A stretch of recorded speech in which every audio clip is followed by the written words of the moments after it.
In Isaiah, there are 6 different scriptures where he refers to the potter, or God as the potter. And I put a couple of pots here today just so we have a visual reminder of the intricacy and the detail and the beauty that comes from the potter. And so today I want us to look at Isaiah 64:8. I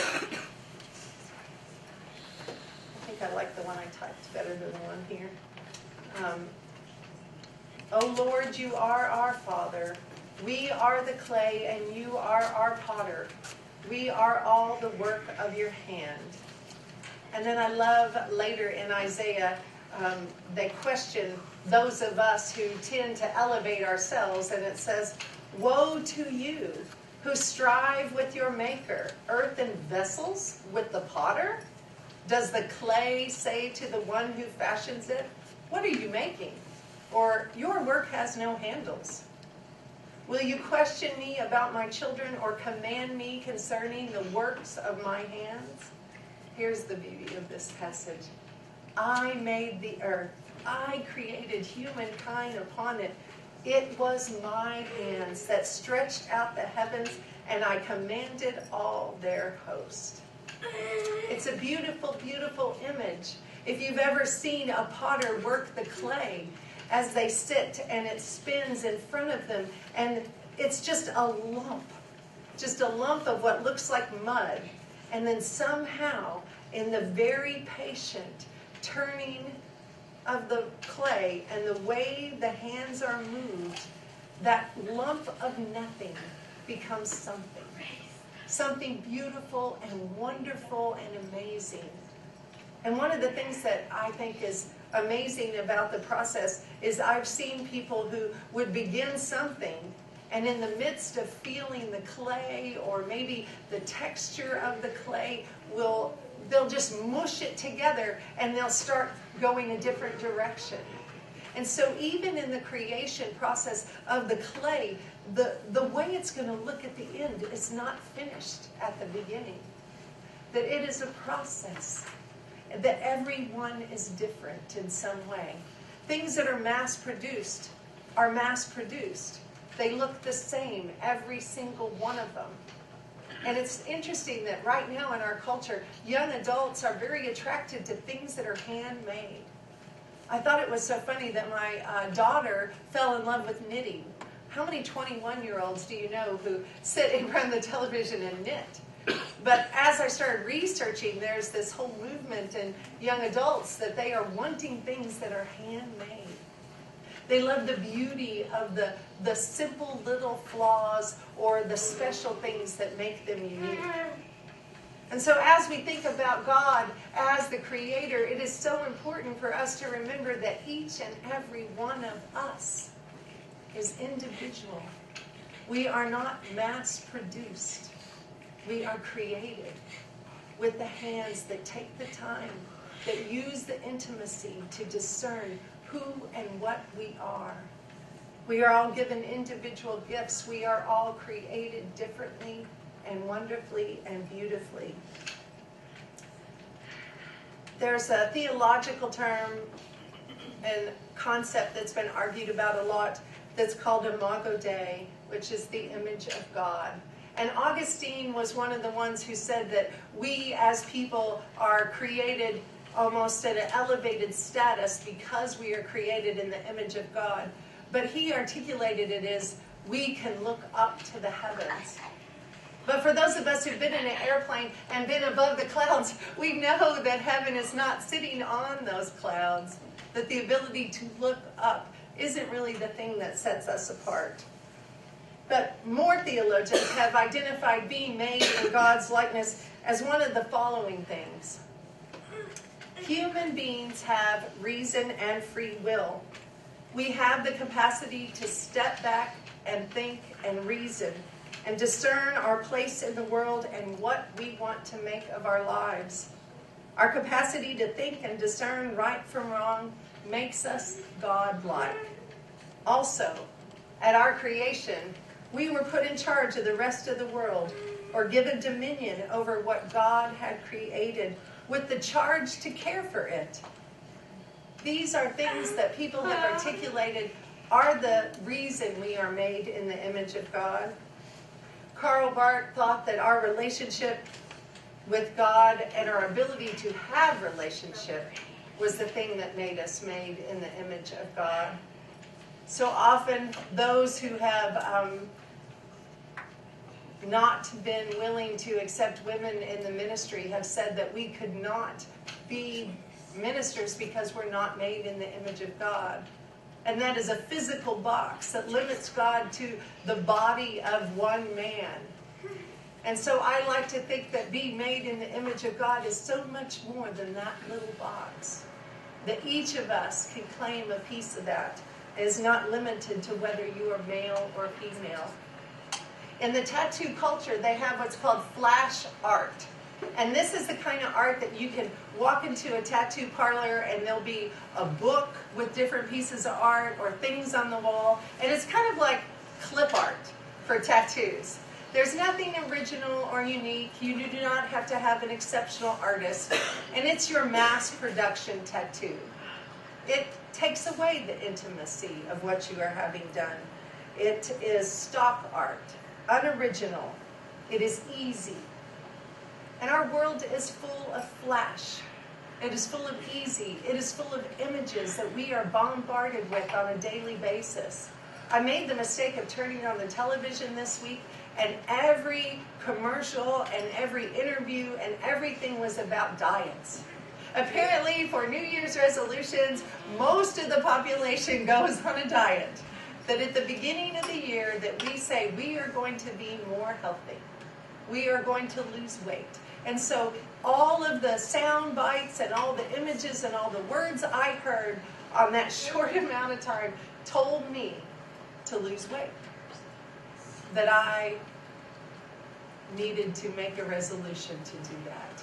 And actually, I do want to do that, but if I hadn't, I can't imagine that message being bombarded, that flash over and over.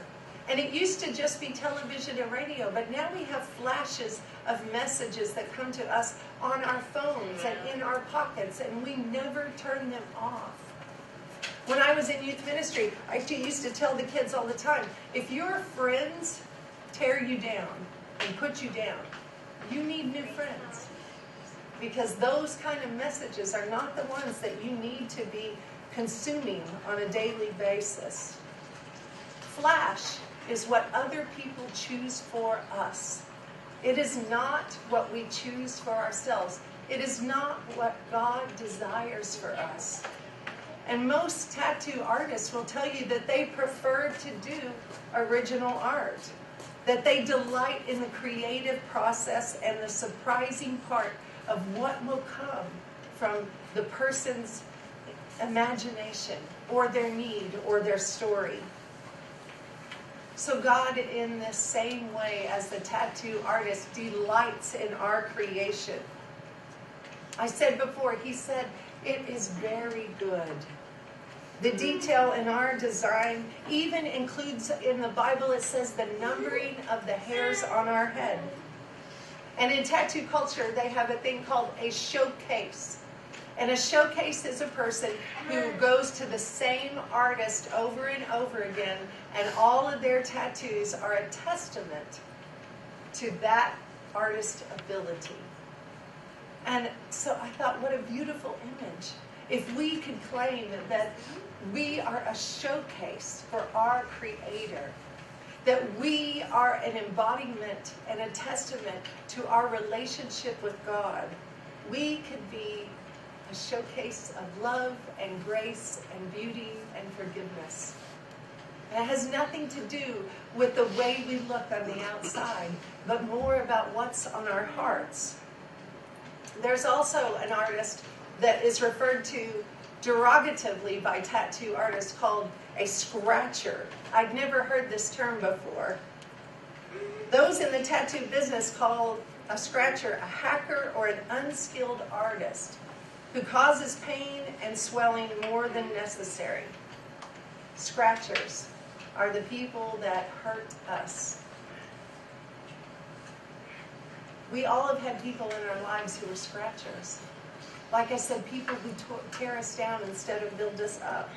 People who embed on us an image that is not the one that our God delights in. And it's so hard, especially if it's someone who's supposed to love you, to turn that art, that image, that voice off.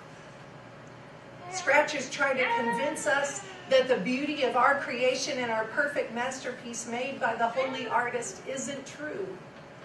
That we have no value. And they leave marks of doubt on us about Jesus' love for us. And then we question who we are and how we can make a difference in the world. And we worry that we are too messed up for God to love us and for others to love us. Scratchers come to kill, to steal and destroy, but Jesus comes to offer us abundant life and grace. I have two stories that I wanted to share with you today. This is Vanessa's tattoo, and I'm not going to read you all of her story. Deeply intimate and personal, and it makes me cry. But I wanted to tell you that she had a scratcher in her life. Someone who tore her down and was destructive to her spirit and her soul. Can you guys see? And she could have listened to that voice of darkness, and her tattoo would look very differently. But somehow she found the strength to fight back and stand up for herself. So her tattoo is a resurrection tattoo, a symbol of new life. She said that the butterfly was perfect because it has the time in the cocoon, a time for healing, and a time that cannot be rushed or forced by other people. That quiet, creative, alone time with her Maker. And then after the cocoon breaks and comes out is the beautiful, beautiful butterfly. And like Vanessa's butterfly, we are a showcase of custom art by God, God's handiwork and the work of his hands. The question is, do we believe it? Or do we let others influence how we see ourselves? The next tattoo is Colin's story. You all have seen this a lot because I've been blasting it all over the internet and in our promotions for this. But what I wanted to tell you about Colin's story, he is the whole reason that I am doing the tattoo series. Because when I met Colin, I had no idea that his back was covered with this tattoo. And then one day he was helping my daughter. He's my daughter's boyfriend. And they were out like washing the dogs in the backyard or something. And he took his shirt off and I was so stunned. Because Colin didn't grow up in the church. He has wonderful, supportive, and loving family.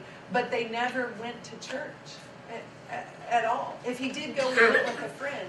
And so for him to choose to mark himself with a cross is a powerful thing. So when I asked Colin about his tattoo, he told me this.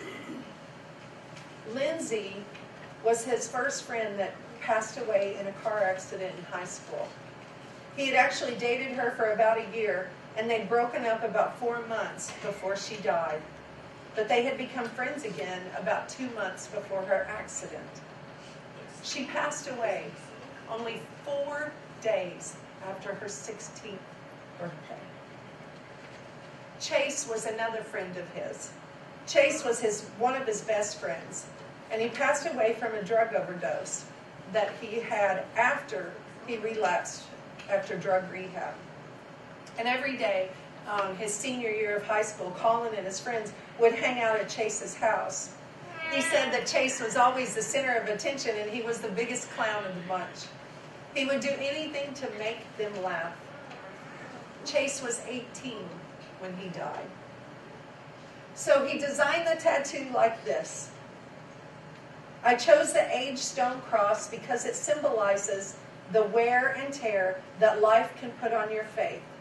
but your faith remains to hold you together. I believe that both of my friends are with God, looking over me and my friends and my family. He said the vines are there mostly to give the tattoo a full look, and he wanted to put the flowers on the design. He said, in a way, it is connecting my friends together through me and through God. And I didn't realize it when I saw it, but these are not roses, which I assumed they were. But his flowers, one of them for Chase and one of them for Lindsay, are actually cherry blossoms. And he said he chose them because they are simple and beautiful, and they symbolize in some cultures the fragility and beauty of life because they have such a short lifespan. It's a reminder that life is almost overwhelmingly beautiful, but it can also be tragically short, like the cherry blossom's lifespan. He said, I chose not to use the natural color of the flower, but to make it more personal. And so the colors are the favorite colors of Lindsay and Chase. And he designed the piece to be added to. So as he lost the people in his life that he loves, that he could add flowers to the vines. He says the ribbon is a very common saying, but a powerful message, which speaks very true for anyone who has lost someone close to them. And it says, to those gone, but not forgotten. When I first had the conversation with Colin about his tattoo, he told me in the midst of the deaths of his friends, he found God.